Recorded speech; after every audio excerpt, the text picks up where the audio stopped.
Eu queria, rapidamente, mostrar as principais preocupações que hoje eu acredito que existem e que afetam todos vocês aqui, sejam estudantes, professores, aposentados, empresários que estão aqui, né? Membros do governo também, porque no governo a gente tem uma atuação importante, mas transitória, quando você é executivo. Então, todas as pessoas, e eu acredito que estão na situação que eu vou pedir para projetar agora, para que eu comente. Bom, quais são as preocupações de hoje? Para quem é estudante, é entrar no mercado de trabalho. Está terminando o curso, está terminando a graduação, tem que entrar, né? Obter estágio. Recém-formado que dá de cara com o mercado e diz, não está dando. Aí eu vou na XP, faço um vestibular muito rigoroso para ter uma outra graduação, uma outra capacitação profissional para ingressar. Porque o grande problema é isso. Como eu começo a praticar a minha profissão? Aqui continua valendo banco de talentos, continua valendo estágio, continua valendo qualquer tipo de serviço que a gente possa fazer para adquirir prática. Segunda preocupação grande. Eu entrei. Como é que eu permaneço? Me tiraram ou eu saí? Como é que eu volto? Hoje os ciclos de carreira encurtaram. Você é contratado para resolver um problema, resolve, já não precisam mais de você e te demitem. Você entra, não encontra o ambiente satisfatório, você não permanece, volta para o mercado de trabalho e vai procurar uma nova atividade. E a consegue se tiver empregabilidade de nível elevado. Se não tiver, você fica para a segunda, terceira categoria de empresas, que são aquelas menos exigentes. A outra é progredir. Eu acredito que todos nós, quando ingressamos numa organização, queremos progredir. Começamos lá com técnico, passamos para coordenador, supervisor, gerente, vice-presidente e presidente. Hoje em dia, muita gente já não quer mais essa carreira executiva convencional, até porque ela não atende tanto às necessidades pessoais, humanas, familiares. É um modelo que está um pouco em choque com valores pessoais. Mas, de qualquer maneira, ainda é uma regra que é progredir na carreira. E a outra coisa é como eu permaneço mais tempo. Aquelas pessoas que estão se aproximando dos 65 anos já começam a pensar, como é que eu fico mais tempo? Como é que eu faço para ser uma exceção da regra que a carreira corporativa tem finitude, acaba aos 62 ou aos 65 anos, para a mulher ou homem. E tem aqueles que se aposentaram, sem pensar que um dia esse dia chegaria, sem fazer reserva, sem desenvolver outras habilidades, e daí, de repente, para muitas pessoas, aposentar-se aí por o aposento, onde tem, geralmente, uma cadeira confortável, um sofá, ou uma TV, ou um computador. E aí empobrece o novo tempo que nós ganhamos, porque hoje a expectativa de vida foi prolongada, e 65 anos é muito cedo para a gente se aposentar. E tem outra coisa, da vida a gente não se aposenta, a gente precisa continuar ativo, senão a gente adoece e falece mais cedo. Então, eu vejo que a grande preocupação das pessoas é como é que eu me ocupo, como é que eu trabalho, como é que eu sou produtivo com a profissão que eu adotei, ou com aquela que eu troquei. E aí, como é que eu posso ter ganho a vida toda? Porque os ganhos da aposentadoria oficial não são suficientes para pagar os boletos do seguro-saúde, se for particular. Isso é chocante, mas isso faz parte também da empregabilidade, que eu vou mostrar as questões de fazer o que a nossa vovó ensinava, que era guardar para ter. Pode parecer discurso velho, mas não é. Se você não guarda sua reserva, não tem investimento produtivo, não tem aluguéis para receber, não tem fundo de pensão, não tem aplicações na XP, você um dia vai ficar sem fôlego financeiro. E sem fôlego, você não consegue continuar correndo. E lembre-se que a vida é subir por uma escada rolante que desce. E sem fôlego não dá para você, no mínimo, manter a mesma posição, quanto mais subir por essa escada. os cenários do mercado. Eu coloquei 9 afirmações. A primeira que é chocante um instante. A primeira que é chocante é: o mercado de trabalho tem e terá menos emprego CLT. Para quem está acostumado, tem cabeça de empregado, cuidado. O número de oportunidades de emprego CLT está diminuindo e vai diminuir mais ainda. O número de oportunidades de emprego no serviço público, tomara que diminua, porque Estado muito pesado significa ônus para o nosso bolso.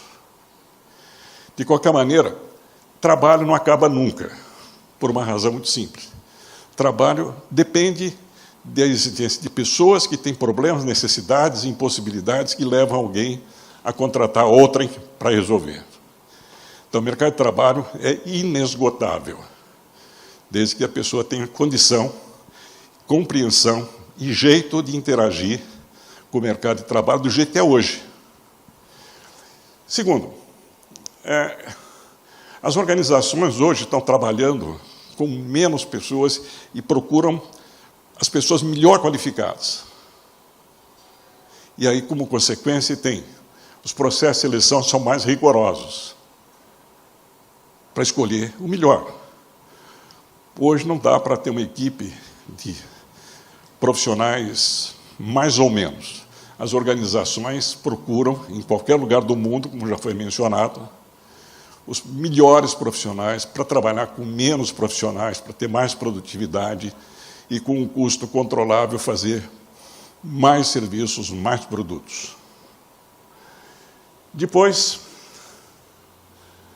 a próxima afirmação é que, uma vez que você está dentro de uma organização, a pressão para você produzir resultados, para entregar resultados, é sempre muito forte. As organizações são enxutas e elas precisam de gente competente, que trabalhe, que se entendam na organização, de líderes que façam a organização funcionar bem, porque qualquer incompetência, qualquer redundância significa custo, custo é preço, o preço está envolvido na concorrência entre as organizações, concorrência que hoje é mundial, não é só regional.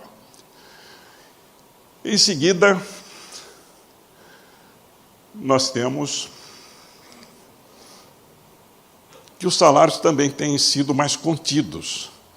Se vocês notarem, as organizações hoje oferecem remunerações compensatórias ou compensadoras para os melhores talentos, mas tomam muito cuidado em gastar o suficiente para manter uma equipe enxuta.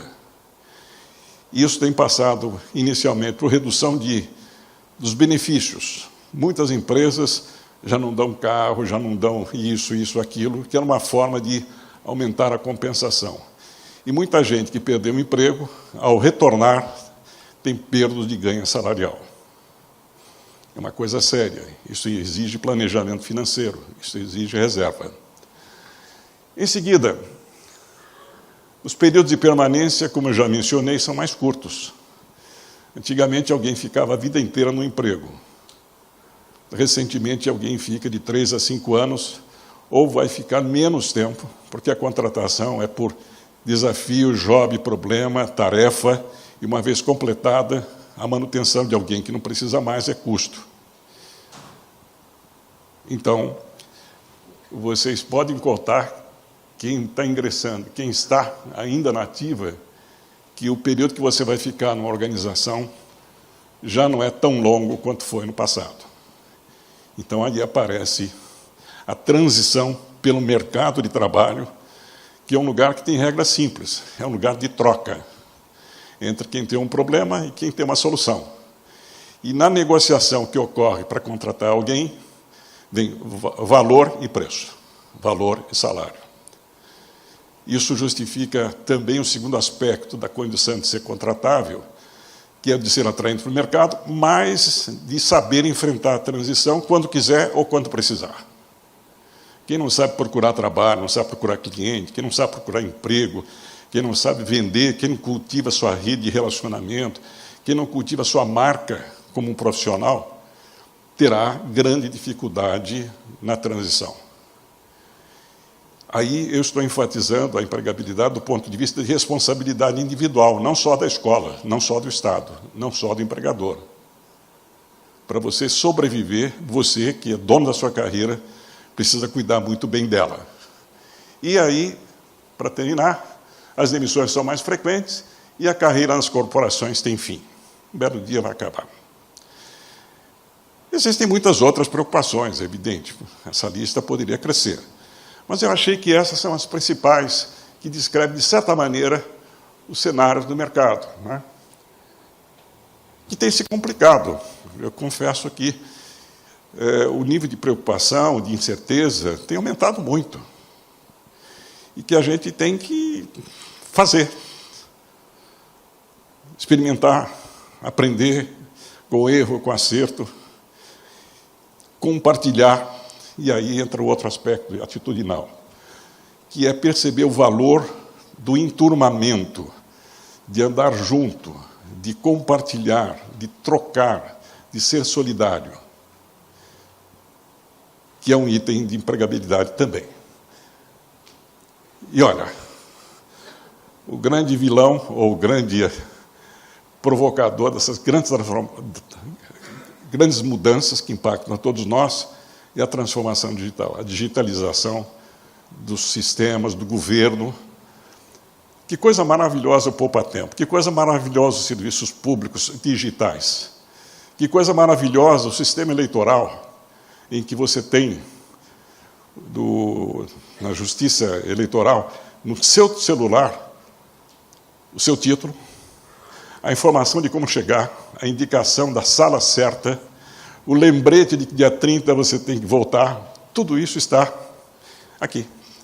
Isso resultou de transformação digital, que tem muita gente diferente do que tem saído da escola hoje em dia, trabalhando para que tenha esse serviço aqui. E muito mais coisas vai acontecer, né? Bom, e daí? Como é que a gente faz? Há muitas formas, evidentemente, mas eu juntei no conceito de empregabilidade, que foi objeto de um livro que eu lancei há muitos anos atrás, alguns assuntos que eu acho que são permanentes, que não envelhecem, e que eu vou explicar para que vocês tenham pista de onde devem olhar, investir, cuidar, que é empregabilidade, como eu já disse, é uma condição para ser contratável e enfrentar soluções. E vamos ver o que é empregabilidade. Começa com você ter um trabalho alinhado com a sua vocação.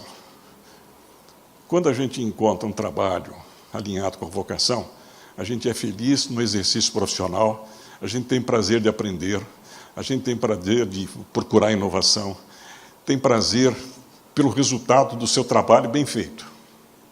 Você tem um eixo, você tem motivação.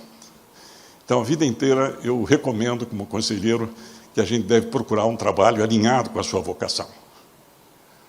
Porque é bom em muitos aspectos. Mas não é suficiente. Você pode encontrar o seu trabalho, mas precisa exercê-lo. E, nesse aspecto, esse é o grande desafio. Quais são as competências que eu preciso ter para ser um bom prestador de serviço para os outros? Porque todos nós somos prestadores de serviço, não é? Ponto de partida, competência técnica. As escolas, as universidades preparam muito bem esse aspecto.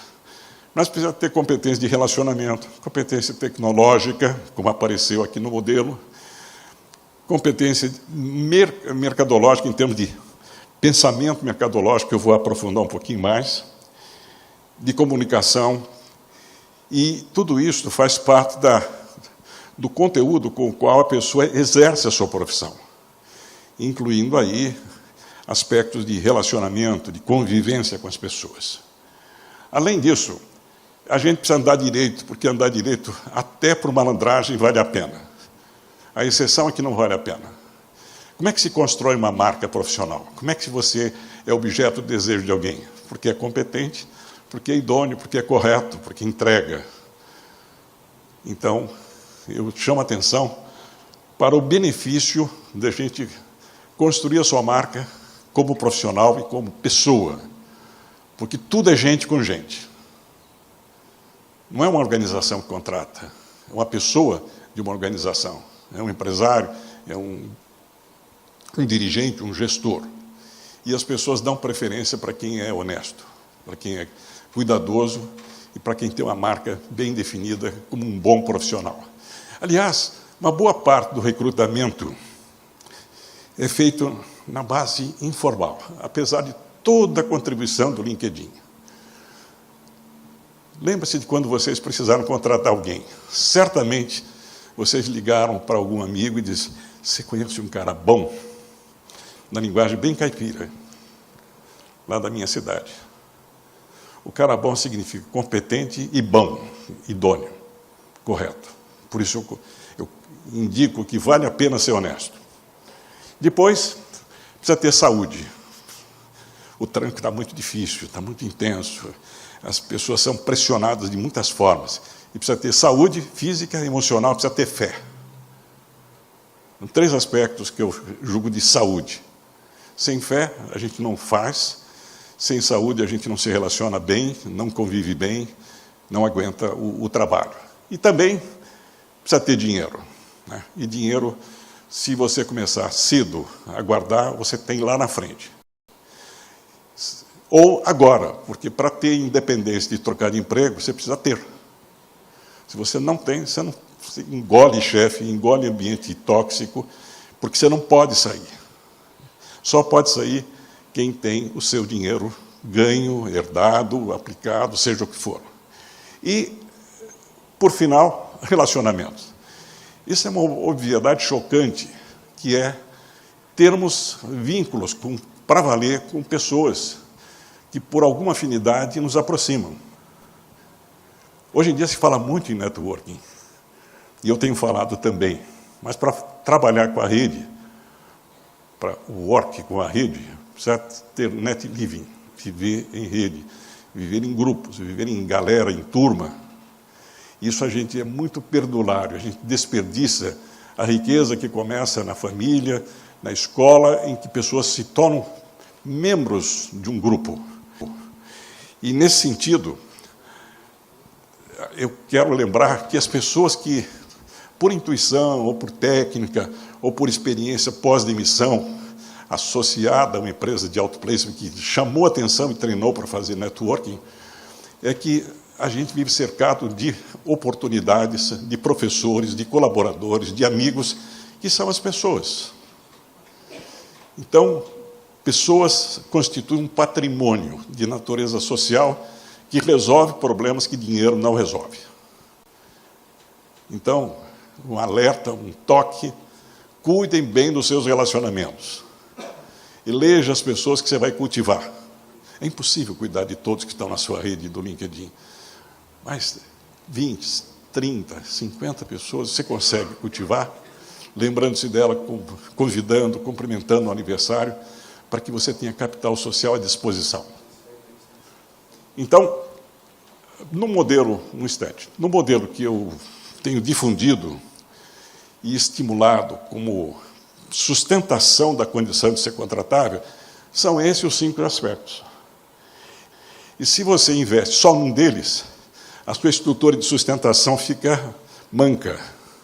Se você investe em todos, ela fica sólida, e se você investe bastante, ela fica alta. Então, ela te projeta, você aparece, e com a solidez de todos esses elementos da empregabilidade, você suporta as transições. Por exemplo, do que adianta ser um ilustre desconhecido? A pessoa é extremamente competente, mas ninguém conhece. Ninguém chama, ninguém recomenda. De que adianta você ser extremamente competente, mas as pessoas não te respeitam porque você tem condutas duvidosas? De que adianta ser honesto e saudável e não ser competente? Tudo tem a ver com tudo. Então, a sugestão como conselheiro para todos vocês, pouco importante a etapa da vida que estão, é cuidar desses 6 aspectos, para ter um trabalho e remuneração sempre. Agora, eu quero enfatizar algo que eu entendo que é uma falha nossa, brasileira, latina, que é a falta de inteligência mercadológica, que é aquele tipo de inteligência que faz com que a gente pense e haja nesta relação de troca que garante nosso espaço profissional, a clientela, o emprego. Então, um profissional com inteligência mercadológica tem um olhar diferente, né? Ele olha aqui e já descobre uma oportunidade. Conversa com alguém, descobre uma oportunidade. Falava com o Paulo e nós começamos a trocar informação, apareceu uma oportunidade de aproximar as duas organizações, o Centro de Integração Empresa-Escola e um novo modelo de educação, que pode ser bom para nós dois. Então, eu utilizei meu olhar mercadológico para pesquisar oportunidades. Agora, as oportunidades estão aí. O que a gente faz? Aí precisa de outro aspecto. Precisa ter conhecimentos e habilidades para desenvolver serviços. O próximo. Desenvolver serviços que atendam essas necessidades, que supram aquilo que apareceu. Mas não é suficiente, precisa comunicar.